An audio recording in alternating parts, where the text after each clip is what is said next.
Welcome back to the Hard Truth Distilling Company studios on this Wednesday with Indiana Sports Beat Radio. Jim Coyle with you as always, joined by Rick Bozich. And Rick, college football, we're still not done with the change. We've seen the conference realignment continues. I just saw that Hawaii is moving from they're to the Mountain West from the West. Whack, yeah. So what's going to happen is one of these conferences is just going to get dissolved, essentially, I think. But the bigger picture is college football, and the SEC and the Big Ten are the big dogs. And if Greg Sankey had his way, it would be basically the NFL, an NFL type setup. And he doesn't care that there's 60 teams in it or 110 teams. He'd be fine with 30 or 40, I think, and just create this super league. But how do you assure that you're going to be in that super league if you're one of the programs in one of these conferences that has not traditionally done well? Prior to this year, Indiana fans would probably have reason to start to worry going forward about being included in that. And I think that this is a massive change for them in a very positive way for a number of reasons. For the obvious is there, but the big picture also, this could be huge for a team like Indiana, a program like Indiana. Yeah, if they're going to proceed on this thing where they're going to have a scheduling agreement where there would be a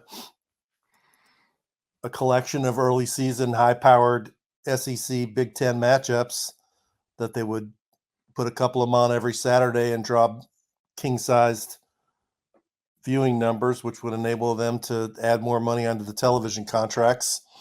That's the direction that we're heading. And if that's the direction your league is heading, you better sit up and take football seriously. And, you want to be a part of that.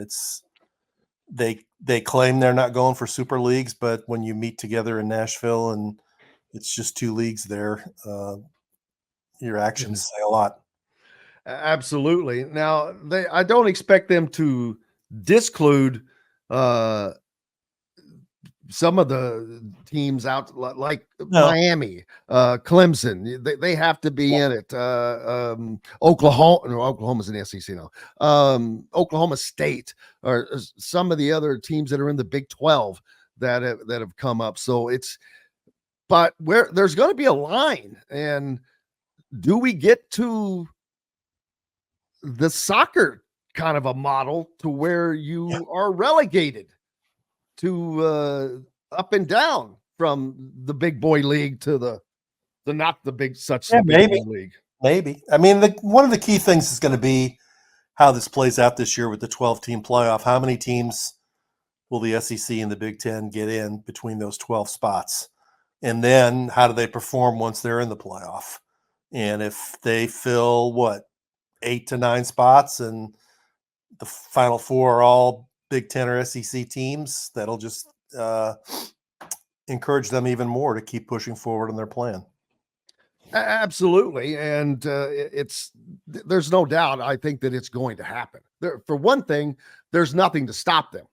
They have the ability to do it.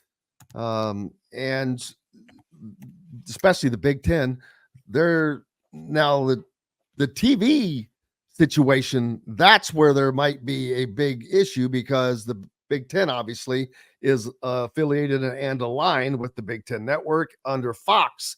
Then the SEC is under ESPN, ABC. So there is a separation there, especially if we start to see more of these crossover games. I guess that would be easy, if it's whoever has the home game, that's the network that it would be on. But I think that's the direction that we're absolutely headed to today. Yeah, I agree. And thinking of it from a local perspective, I think the one way it could be an impact in this area is if that's what happens, I can see the Louisville, Kentucky game would be a casualty, and the Louisville, Indiana game could be back on, as a possibility. Because if you're asking teams, you're going to have to play your conference schedule plus another game against one of these other power conferences, I would think that's the direction it's going to happen. Absolutely. Here's some information for the viewers that they'd like to write down. I got my source. Coach Signetti will be on McAfee or McAtee. Which one is it? McAfee? McAfee, his show at 12:40. So if you want to watch or listen to what he has to say. Or just rewatch it, especially for those of you listening on radio. If you want to see it live, though, it's 12:40. Yeah, you just tape it like I do, or record it, tape it. Dating myself there. There's no such thing as tape anymore. Before the show today, Rob reminded me that today is the 18th year anniversary of a very, very special happening, I guess you would call it. You know what happened 18 years ago today, Rick? Was it the White Sox won the American League pennant?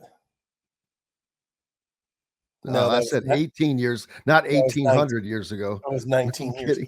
So we're talking about we just the Bears are what we thought they were. They're what we thought they were. We played them in preseason. Who the hell takes a third game in the preseason like it's bull?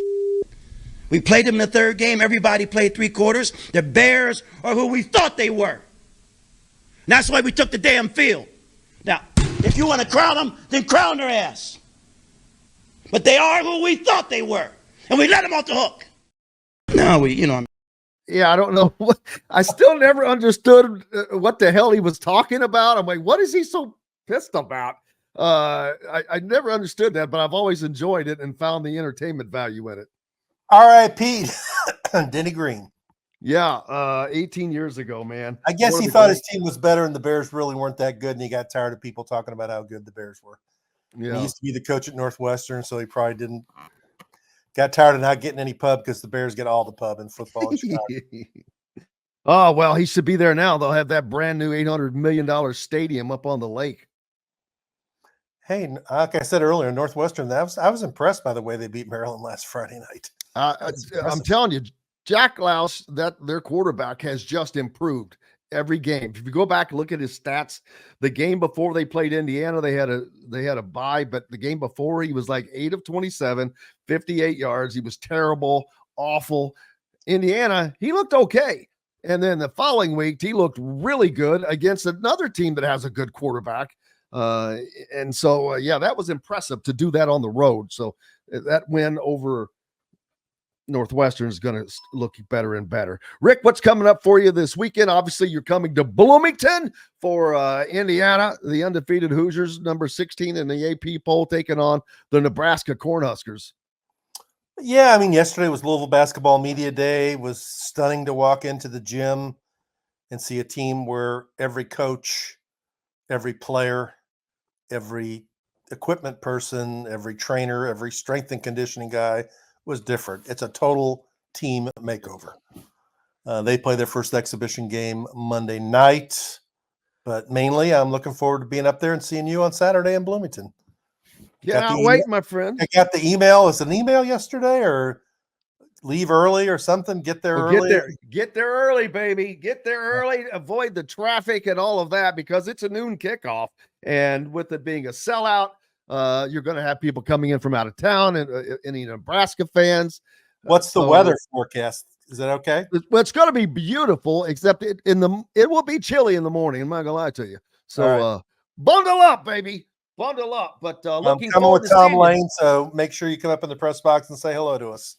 Oh, don't worry. I'll be there. Can't wait. I saw Tom last time he was up. So looking forward to it. Tell him I said hello. Appreciate you, Rick Bozich from WDRB.com.